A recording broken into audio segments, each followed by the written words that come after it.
सदियों का तप पूर्ण होगा। हर गांव गली से न हो आहुति, महायज्ञ सफल कैसे होगा। श्री राम विराज के जन्म भूमि में सदियों का तप पूर्ण होगा। हर गांव गली से न हो आहुति, महायज्ञ सफल कैसे होगा।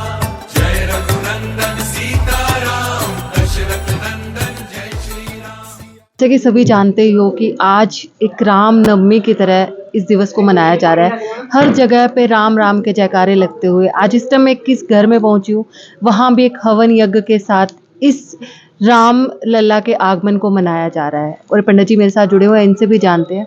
जय श्री राम पंडित जी। जय श्री राम जी। आज का ये माहौल क्या समाचार दे रहा है, क्या मैसेज आज का ये दे रहा है? राम जन्म महोत्सव प्राकट्योत्सव है। राम सर्वव्यापक है। हरिव्यापी सर्वत्र समाना, ईशावास्य मदम सर्वम यद किंचित जगताम जगत। इस जगत के कण कण में राम विद्यमान है। उस राम की प्राकट्य का महोत्सव पूरे देश में नहीं, पूरे संसार के कण कण में किसी न किसी रूप में विराजमान है, मनाया जा रहा है, महोत्सव हो रहा है। उसी के उपलक्ष्य में यहाँ आदरणीय श्री नृपन जी गोयल, जो हमारे बहुत ही सम्माननीय सनातन जगत के स्तंभ हैं, उनके निवास स्थान पर यह महोत्सव सर्वे भवन्तु सुखिनः इस भावना के साथ में भगवान का सुबह पंचांग पूजन हुआ, श्री रामचरितमानस का अखंड पाठ का प्रकाश हुआ, जो निरंतर 24 घंटे तक चलेगा। और उसी श्रृंखला में आज सायंकाल अग्निवास के रूप में अग्नि मंथन किया गया। और उस मंथन के प्रकट करके ये सारा संसार अग्नि से ही प्रकट हुआ है। अग्नि जल से प्रकट हो गई है इस, और जल से सारा संसार है। जैसे अग्नि में ही सब कुछ है। ये आज राम यज्ञ हो रहा है। भगवान राघवेंद्र सरकार का शासन होगा। इस महायज्ञ का नाम है राघव नाम का सहस्रार्चना। 1000 नाम से भगवान के पुष्पों से अर्चन की जाएगी और उन्हीं नाम से यहाँ यज्ञ किया जाएगा। कल 11:15 बजे से लेके मध्याह्न काल में जब तक प्रभु चाहेंगे उस वक्त तक पूर्णाहुति होगी। महाप्रसाद भंडारा नहीं है, भगवान का महाप्रसाद है। यज्ञ का महाप्रसाद होता है। प्रसाद वो होता है जो घर में नित्य प्रति आप भोजन बनाते हैं, भगवान को लगाते हैं, उसका नाम है प्रसाद। और जो यज्ञ में होता है उस अन्न का नाम होता है महाप्रसाद। इसलिए दादू मोहन वर्षों में है, महासंत हुए हैं दादू ने लिखा महाप्रसाद देवा नाम, भाग बड़े सो पावे, कर्म हीन कर्मा का मार्या जन्म जन्म पछतावे। वो महाप्रसाद तो कोई बहुत ही भाग्यशाली वाला होगा, वही उसको प्राप्त कर पाएगा। उसी श्रृंखला में ये यज्ञ हुआ, अभी प्रतिष्ठा हुई। अब वो रामचरितमानस का अखंड पाठ निरंतर चलता रहेगा। रात को दीपोत्सव है भगवान का। और यहाँ दीपोत्सव जो है ना, वो घी से है। घी से दीपोत्सव करना चाहिए। जो दीपावली पर जो तेल का करते हैं वो तो प्रतिहारार्थ है, कोई अरिष्ट है उसकी शांति है। आज तो भगवान के प्राकट्य का है। आज तो राम राज्य की स्थापना है। अब राम राज्य तो चलेगा। आज तो राम राज्य स्थापित हुआ है, अब आगे राम राज्य चलेगा।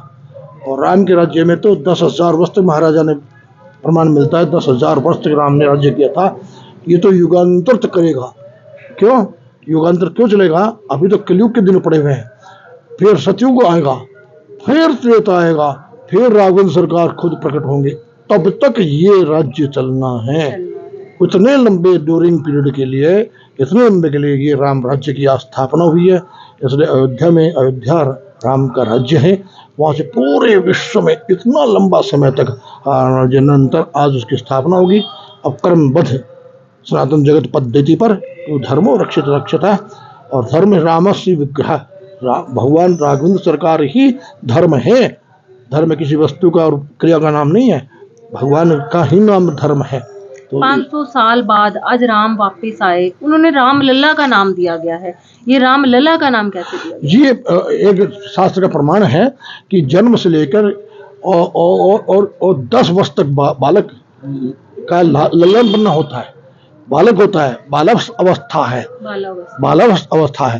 5 वर्ष तक तो बालक अपने अनुसार किसी का सहारा लेता है 5 से 10 वर्ष तक, और नियम है कि 5 से 10 वर्ष की स्थिति में ही कन्या पूजन करनी चाहिए, बालक की पूजन करना चाहिए। बालक की प्रसन्नता न्यूनातिरिक्त पूजायाम संपूर्ण फल हेतु, संपूर्ण पूजन का फल हेतु लेने के लिए 5 वर्ष से लेकर 10 वर्ष तक की बालक जितने पैसे में, जितनी स्थिति में, जिस वस्तु में प्रसन्न चित्त होता हो वही उसका प्रमाण माना जाएगा।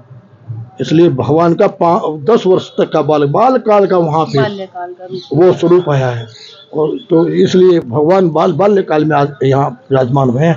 और ठाकुर तो हमेशा ही बालक ही रहते हैं, बूढ़े तो हम होते हैं जो वासनाओं के हैं। चारों तरफ राम राम के जयकारे लग रहे हैं, लोगों को क्या मैसेज देना चाहते हो? जैसे राम है सब में व्यापक है, इसमें ऐसे सब में तुम एक राम में देखो, राम में का व्यवहार को, जिससे जो व्यवहार हो रहा है उससे पहले राम को याद रखो। कि जब राम की स्मृति रखेंगे तो आप किसी के साथ दुराचार, पापाचार, भ्रष्टाचार नहीं कर सकते, क्योंकि आगे राम है। मतलब मन में राम होना चाहिए। बस मन में राम है तो आपके सिद्धांत में राम आ जाएगा, और फिर किसका हित करने के लिए तत्पर रहेंगे। अहित तो हो ही नहीं सकता क्योंकि अगर पहले राम है। बहुत सारे लोग आज नशे में बढ़ते जा रहे हैं, उसी दिवाली का, दशहरे का कोई मतलब नहीं बढ़ रहा। उन युवाओं को क्या कहोगे आज? दरअसल में वो युवाओं को बढ़ नहीं रहे हैं, पहले भ्रष्ट किया जा रहा था किसी निजी तत्व के माध्यम से, उसका निज स्वार्थ। यही इसलिए हम कहते हैं आज राम का प्राकट्य, राम राज्य होना चाहिए। अब पहले तुम्हें राम दिखना चाहिए, जिसके साथ जो कर रहे हो उसमें वो तुम्हारे साथ क्या होगा, उसका प्रतिफल तुम्हारे जीवन में आएगा। ये बात आपको राम देता है, बताता है। तो फिर ये, और इस नशे को, दुराचार को, नशा मतलब दुराचार, नशा मादकता के द्वारा, किसी वस्तु की के द्वारा जो नशा आता है उसको मादकता को नशा कहते हैं। राम के नाम में भी नशा है, पर नशा नहीं है, खुमारी है। इसलिए नानक कहता है नाम खुमारी नानका चढ़े रे दिन रात। उस नशे में, इस नशा तो लेना चाहिए, वो नशा तो लेना खुमारी है जी। तो ये खुमारी लगी हुई है भैया, है ना। लागे तेरे दिल में लगन तेरे नाम की, नर वो पार हो गया। तो राम नाम का नशा सब में आना चाहिए, सब में आना चाहिए, जय मर्यादा का। जय जय सिया राम, जय सिया राम।